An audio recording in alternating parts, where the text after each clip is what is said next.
కృష్ణ మనం ముందు ఎపిసోడ్లలో శ్రీమద్ భాగవతంలోని శ్రీమతి రాధా గురించి బ్రహ్మవైవర్తక పురాణము ఏమి చెప్పిందో మనము తెలుసుకున్నాము.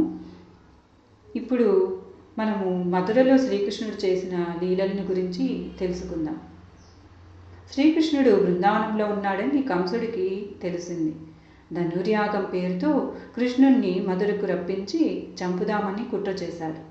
తాను పిలిస్తే వస్తాడో రాడు అని కృష్ణుడికి గొప్ప భక్తుడైన అక్రూరుడిని దూతగా పంపాడు. ఇదంతా ముందర ఎపిసోడ్లలో చెప్పుకున్నాం కదా. అక్రూరుడు వచ్చి బలరామకృష్ణులను వారి తల్లిదండ్రులను అమిత భక్తితో మధురకు ఆహ్వానించాడు. అక్కడితో శ్రీకృష్ణుడికి బృందావనంతో రుణం తీరిపోయింది. మధురకు వెళ్ళే నాటికి శ్రీకృష్ణుడి వయసు 12 ఏళ్ళు. బలరామకృష్ణులు నందుడు, యశోద, రోహిణి, ఇతర యాదవ ప్రముఖులను అక్రూరుడు మధురకు తీసుకువెళ్ళాడు. సాయంత్రానికి మధుర చేరారు. మధుర పొలమేర్లలోని శ్రీకృష్ణుడి పరివారం బస చేసింది. మర్నాడు నగరంలోకి వస్తామని, తాము వచ్చినట్లు కంసుడికి సమాచారం ఇవ్వాలని శ్రీకృష్ణుడు అక్రూరుడికి చెప్పాడు. అలా బృందావనాన్ని విడిచి శ్రీకృష్ణుడు తాను పుట్టిన సొంతూరు అయిన మధురకు చేరాడు. ఆ మర్నాడు బలరామకృష్ణులు మధురా నగరంలో ప్రవేశించారు. సాక్షాత్ విష్ణు స్వరూపమైన కృష్ణుని చూసేందుకు మధురలో ప్రజలు బారులు తీరారు. దారి పొడుగునా బలరామకృష్ణులకు స్వాగతం పలికారు. సాధారణంగా ఎవరైనా అతిథులు వస్తే వారికి కనీసం మర్యాద చేయడం ధర్మం. అలాంటి మధురా చక్రవర్తి అయిన కంసుడు స్వయంగా కృష్ణుణ్ణి ఆహ్వానించాడు. అయినా బలరామకృష్ణుల పరివారానికి కనీసం వసతి కూడా కల్పించలేదు. ముందు రోజు రాత్రంతా వారు ఒక తోటలో బస చేశారు. ఆ మరునాడైనా వారికి నగరంలో స్వాగతం లభించిందా అంటే కంసుడు తరపున ఎలాంటి స్వాగతము లేదు. ప్రజలే స్వచ్ఛందంగా వచ్చి బలరామకృష్ణులను స్వాగతించారు. కృష్ణుణ్ణి చంపాలన్న కుట్రతోనే కంసుడు పిలిచాడు. అందుకే బలరామకృష్ణులను అడుగడుగున అవమానించి రెచ్చగొట్టేందుకు ఏర్పాట్లు చేశాడు. అందులో మధురలో మొదట కృష్ణుణ్ణి అవమానించింది కంసుడి వస్త్రాలు ఉతికే ఒక రజకుడు. దారిలో రంగులు వేస్తున్న రజకుడిని శ్రీకృష్ణుడు పిలిచాడు. నగరంలోకి వచ్చిన తమకు ధరించేందుకు మంచి వస్త్రాలు లేవని, తమకు వస్త్రాలు ఇవ్వాలని ఆ రజకుడిని శ్రీకృష్ణుడు కోరాడు. అతడు కంసుడి వ్యక్తిగత సేవకుడు. అప్పుడు ఆ రజకుడు బలరామకృష్ణులను అరే ఒరే అంటూ హేళన చేస్తూ అవమానించాడు. అతని మాటలకు శ్రీకృష్ణుడికి ఆగ్రహం వచ్చింది. ఒక్క దెబ్బతో ఆ రజకుడిని సంహరించాడు. మధురలోకి రాగానే తాను వచ్చినట్లు ఈ రజకుడి సంహారంతో శ్రీకృష్ణుడు తెలియచెప్పాడు. కంసుడి మనిషి అయిన ఆ వ్యక్తిని శ్రీకృష్ణుడు సంహరించిన విధానం చూసి అక్కడి ప్రజలు, కంసుడి సైనికులు భయపడిపోయారు. అతన్ని దాటుకుని బలరామకృష్ణులు మధుర వీధుల్లో నడిచారు. అప్పుడే ఒక నిరుపేద నేత కార్మికుడు బలరామకృష్ణులకు ఎదురుపడి వారిని మనస్ఫూర్తిగా పూజించాడు. వారికి ఎంతో నైపుణ్యంతో అల్లిన బట్టలను కానుకగా ఇచ్చాడు. బలరామకృష్ణులు ఆప్యాయతతో ఆ వస్త్రాలు తీసుకొని ధరించారు. ఇలా ఆ నేత కార్మికుడు వస్త్రాలు కృష్ణుడు ధరించగానే ఆ వ్యక్తి ఐశ్వర్యవంతుడు అయిపోయాడు. అతని పేదరికాన్ని ఆ క్షణాన్ని పోగొట్టాడు కృష్ణుడు. కృష్ణలీల చూసి మధురవాసులు ఆశ్చర్యపోయారు. ఆ తర్వాత ఆ దారిలోనే కృష్ణుడు మరో నిరుపేద అయిన పూలదండలు కట్టే వ్యక్తిని చూశాడు. మధురలో కంసుడు ప్రజలను నిరుపేదలుగా మార్చేశాడు. అక్కడి ప్రజల్లో కంసుడి అనుచరులు తప్ప మిగిలిన వారంతా నిత్య నరకాన్ని చూశారు. అందుకే కృష్ణుడు రాగానే తమ తలరాతలు మారుతాయని భావించి వారిని ఘనంగా స్వాగతించారు. వారందరికీ తన బలం మీద నమ్మకం కలిగించేందుకే రజకుడిని సంహరించాడు. అలా కృష్ణుడు పూలదండలు అల్లే వ్యక్తి దగ్గరకు వెళ్ళాడు. అతని పేరు సుధామ. బలరామకృష్ణుడు రాగానే సుధామ వారిని భక్తితో పూజించాడు. పూలు తప్ప ఇంకేమీ ఇచ్చుకోలేని పేదవాడినని సుధామ అన్నాడు. సుగంధాలు వెదజల్లే 2 అద్భుతమైన పూలదండలను బలరామకృష్ణులకు అలంకరించాడు. ఆ పూలదండల సుగంధానికి సాక్షాత్ శ్రీకృష్ణుడే పరవశించాడు. ఆ పూలదండల్లో సుగంధాన్ని మించి సుధామ భక్తి ఉంది. ఆ భక్తిని కృష్ణుడు మెచ్చుకున్నాడు. ఆ సుధాముడి పేదరికాన్ని కూడా ఆ క్షణాన్నే తరిమేశాడు. సుధామ నిల్చున్న చోటే ఐశ్వర్యవంతుడయ్యాడు. అలా సుధామ ఇంటి నుంచి రాజవీధుల్లోకి బలరామకృష్ణులు వెళ్ళారు. అలా వెళుతూ ఉంటే గూనితో అసలు నడవలేని స్థితిలో ఉన్న ఒక యువతి కృష్ణుడికి ఎదురుపడింది. ఆమె కంసుడికి శరీరానికి రాసుకునే సుగంధ లేపనాలు తయారు చేసి ఇస్తూ ఉంటుంది. ఆమెను కుబ్జా అని పిలుస్తూ ఉంటారు. కుబ్జా అంటే గూనితో ఉన్నదని అర్థం. ఆ రోజు ఆమె తయారు చేసిన సుగంధ లేపనాలను బలరామకృష్ణులకు ఇచ్చింది కుబ్జా. వాటిని బలరామకృష్ణులు వల్లంతా రాసుకున్నారు. ఆమె కృష్ణుని ప్రేమించింది. సుగంధాలతో ఆహ్వానం పలికిన కుబ్జను కృష్ణుడు ఆలింగనం చేసుకున్నాడు. వెంటనే కురూపిగా ఉన్న కుబ్జ అద్భుత సౌందర్య రాశిగా మారిపోయింది. ఆతిథ్యం కోసం తన ఇంటికి రావాలని కృష్ణుణ్ణి కుబ్జ ఆహ్వానించింది. తన పని పూర్తి అవ్వగానే వస్తానని మాటిచ్చి కృష్ణుడు ధనుర్యాగం జరిగే చోటుకు వెళ్ళాడు. రామాయణంలో శివధనుస్సుని శ్రీరాముడు విరిచాడు. శ్రీకృష్ణావతారంలో ఉన్న కృష్ణుడు కూడా అలాంటి ధనుస్సును విరిచే ఘట్టం ఒకటి ఉంది. రామావతారంలో సీతా స్వయంవరం కోసం, శ్రీకృష్ణావతారంలో కంస సంహారం కోసం ధనుర్భంగాలు జరిగాయి. మధురలో తిరుగుతూ ధనుర్యాగం జరిగే చోటుకు బలరామకృష్ణులు వచ్చారు. ఇంద్రశక్తితో అత్యంత శక్తివంతమైన ధనుస్సు కంసుడి ఇంట తరాలుగా ఉంది. ఆ ధనుస్సుకి కంసుడు యాగాలు చేస్తూ ఉంటాడు. ఆ ధనుస్సుని సంధించడం ఆ ఇంద్రుడికి తప్ప ఇంకెవరికీ సాధ్యం కాదు. అలాంటి ధనస్సు దగ్గరకు శ్రీకృష్ణుడు వెళ్ళాడు. అలవోకగా ఆ ధనుస్సుని ఎత్తి వింటిన నారు బిగించాడు. వెంటనే ఆ ధనస్సును విరిచేశాడు. ధనస్సు లేదు కాబట్టి ధనుర్యాగము లేదు. ఆ విల్లు విరవడం అంటే యుద్ధానికి సై అనడమే. ఆ ధనుస్సుకి కాపలా కాస్తున్న యోధులు బలరామకృష్ణులపై దాడులు చేశారు. వారందరినీ నిమిషాల్లో సంహరించారు.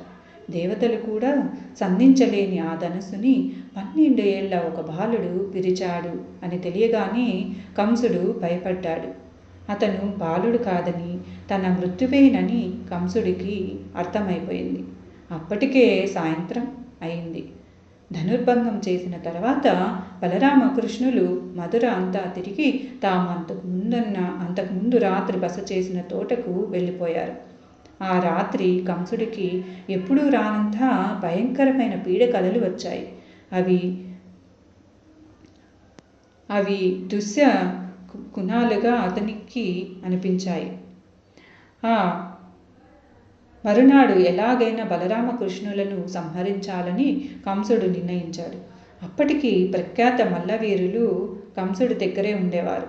వారితో మల్ల యుద్ధ పోటీలు కంసుడు ఏర్పాటు చేశాడు. అప్పటికే ఒక అద్భుతమైన బరి తయారు చేశాడు. మల్ల యుద్ధాలు చేసేందుకు మధుర ప్రజలంతా వచ్చారు.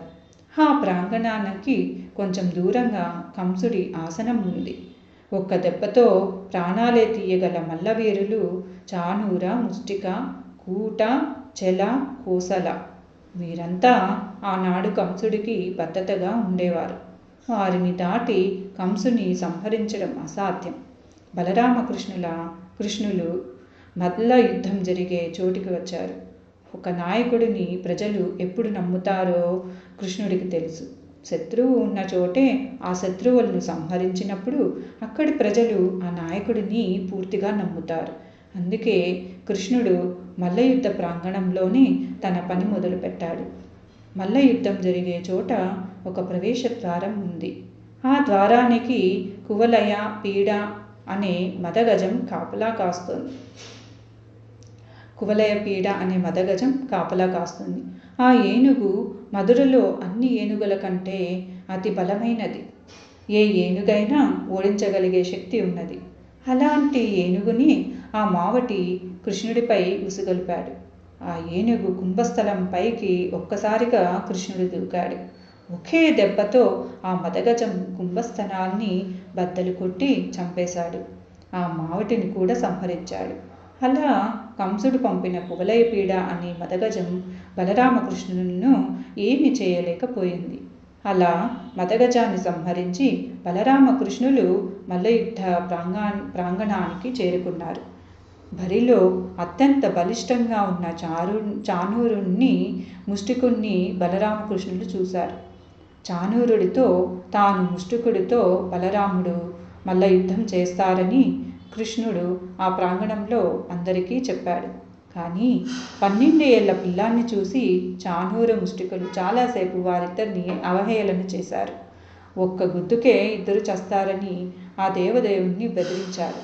భగవంతుడు ఎదురుగానే ఉన్న మూర్ఖులు గమనించలేరు. తామే గొప్ప అనుకున్నారు. నిజమైన భక్తుడికి భగవంతుడు ఏ రూపంలో ఉన్నా కనిపిస్తాడు. చాణూర మాటలు విని శ్రీకృష్ణుడు తనలో తాను నవ్వుకున్నాడు.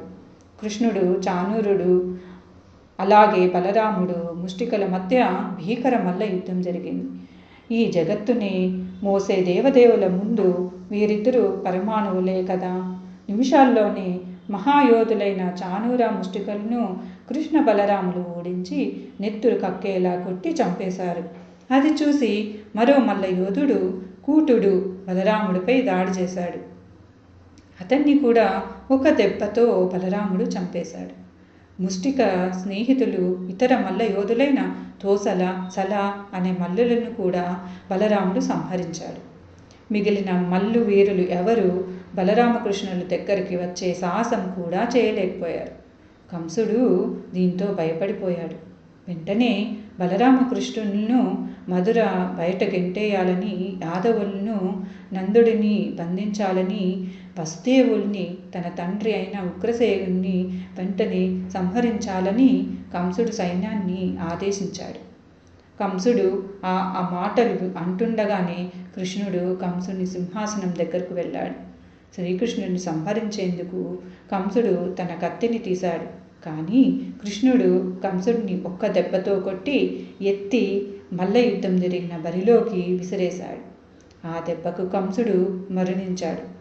సింహం ఇతర జంతువుల్ని చంపి ఈడ్చినట్లు శ్రీకృష్ణుడు కంసుడిని అందరి ముందు ఈడ్చుకుంటూ వెళ్ళాడు. కంసుడి మరణ వార్త విని నెక్రోధ, గహ్వ సహా అతని తమ్ముళ్ళందరూ బలరామకృష్ణులపై దాడి చేశారు. కంసుడి తమ్ముళ్ళందరినీ బలరామకృష్ణులు సంహరించారు. అంటే కంసుడికి సంబంధించిన ఏ ఒక్కరిని కృష్ణుడు వదలలేదు. తమ తల్లిదండ్రులైన దేవకి వసుదేవులను బంధించిన చోటుకు బలరామకృష్ణులు వెళ్ళారు. వారిని విడిపించారు. అలా 12 ఏళ్ల తర్వాత మొట్టమొదటిసారి బలరామకృష్ణులు వారి కన్న తల్లిదండ్రులను కలిశారు. కంసుడు మరణించాక మధురకు చక్రవర్తులు బలరామకృష్ణులే. కానీ శ్రీకృష్ణుడు తాను గెలిచిన ఏ రాజ్యాన్ని పరిపాలించలేదు. ఆ రాజ్యాలు వారసులకే అప్పచెప్పాడు. యదువంశ మూల పురుషుడు యయాతి. యదువంశులకు రాజ్యార్హత లేదని యయాతి శపించాడు. అందువల్ల ఆ శాపాన్ని గౌరవిస్తూ బలరామకృష్ణులు ఏనాడు రాజ్యాలను పరిపాలించలేదు. తెర వెనుక ఉండే నడిపించారు. మధురను గెలిచాక మధుర రాజ్యాన్ని కంసుడి తండ్రి అయిన ఉగ్రసేనునికే అప్పచెప్పారు. ఉగ్రసేనుడికి అండగా ఉంటూ మధురను బలరామకృష్ణులు కాపాడారు. శ్రీకృష్ణుడిని కన్నవారి కంటే ఎక్కువగా చూసుకున్న నందుడు, యశోదలు కొంతకాలం పాటు మధురలోనే ఉన్నారు. ఒకరోజు నందుడిని బలరామకృష్ణులు కలిశారు. ఇకపై మధురను కాపాడాల్సిన బాధ్యత, అలాగే కన్నవారిని చూసుకోవాల్సిన బాధ్యత తమపై ఉన్నాయని నందుడితో కృష్ణుడు అన్నాడు. తమను కన్నది దేవకి వసుదేవులే అయినా వారికంటే గొప్పగా పెంచిన మీ ఇద్దరే తమకు దైవం ఇచ్చిన తల్లిదండ్రులని శ్రీకృష్ణుడు నందుడిని ఆరాధించాడు. కానీ లోక కళ్యాణం కోసం తాను మధురలో ఉండక తప్పదని అప్పుడప్పుడు భూలోకానికి వచ్చి మీ ఇద్దరిని చూస్తానని నందుడికి చెప్పి ఆయనను ఆయన పరివారాన్ని గోలోకానికి పంపాడు. కృష్ణుడు లేని జీవితాన్ని యశోద ఊహించలేకపోయింది. నందుడిని యశోదను శ్రీకృష్ణుడు ఓదార్చి గోకులానికి సాదరంగా పంపించాడు. ఆ తర్వాత తన కన్న తల్లిదండ్రులైన దేవకీ వసుదేవుల సమక్షంలో బలరామకృష్ణులకు ఉపనయనాలు వైభవంగా మధురలో జరిగాయి. ఉపనయనం తర్వాత విద్యాభ్యాసం కోసం బలరామకృష్ణుడు సిద్ధమయ్యారు. మంచి గురువు కోసం వసుదేవుడు అన్వేషించాడు. కాశీ రాజ్యంలో అప్పటికే గొప్ప గురువుగా ఉన్న సాందీపని మహర్షి పేరు పొందారు. సాందీపని మహర్షి దగ్గర బలరామకృష్ణులు విద్యార్థులుగా చేరారు. వేదాలు అన్ని విద్యలను సాందీపని మహర్షి బలరామకృష్ణులకు నేర్పారు. ఆ విద్యార్థుల్లోనే సుధాముడు కూడా ఉండేవాడు. సుధాముడినే ఆ తర్వాత కుచేలుడు అని పిలిచేవారు. గురుకులంలో శ్రీకృష్ణుడికి సుధాముడు మంచి స్నేహితుడు అయ్యాడు. విద్యాభ్యాసం పూర్తయిన తర్వాత గురుదక్షిణ చెల్లించాలి. సాందీపని మహర్షిని ఆ విషయమై బలరామకృష్ణులు సవినయంగా అడిగారు. తనకు ధనంతో పని లేదని, కానీ ఒక గురుదక్షిణ అడుగుతానని సాందీపని మహర్షి చెప్పారు. సాందీపని మహర్షికి ఒకడే కుమారుడు. అతను ఒకసారి ప్రభాస తీర్థంలో సముద్ర స్నానం చేస్తూ అదృశ్యమయ్యాడు. ఆ తర్వాత ఎంత వెతికినా కనిపించలేదు. తన కుమారుణ్ణి తిరిగి తెచ్చిస్తే అంతకన్నా గొప్ప గురుదక్షిణ మరొకటి లేదని బలరామకృష్ణుడు సాందీపని మహర్షి కోరాడు. వెంటనే బలరామకృష్ణులు ప్రభాస తీర్థానికి వెళ్ళారు. తమ గురుపుత్రుణ్ణి మింగేసిన సముద్రుణ్ణి హెచ్చరించారు.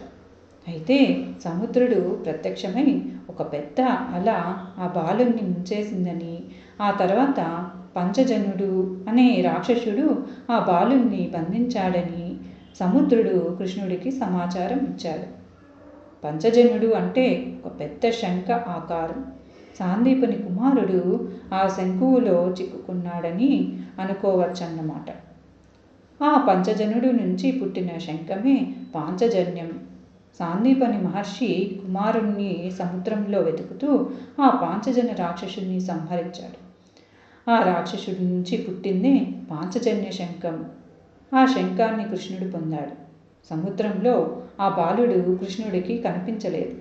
పాంచజన్యాన్ని తీసుకుని యముడు ఉండే యమలోకానికి వెళ్ళి శ్రీకృష్ణుడు శంఖనాదం చేశాడు. కృష్ణుడు విష్ణువు కాబట్టి యముడికి ఆ రూపంలోనే కనిపించాడు. తాను వచ్చిన కారణాన్ని శ్రీకృష్ణుడు యముడికి చెప్పాడు. వెంటనే గురుపుత్రుణ్ణి కృష్ణుడికి అప్పచెప్పాడు. అలా సాందీపని మహర్షి కుమారుణ్ణి మరణం నుంచి రక్షించి గురుదక్షిణిగా ఇచ్చాడు కృష్ణుడు.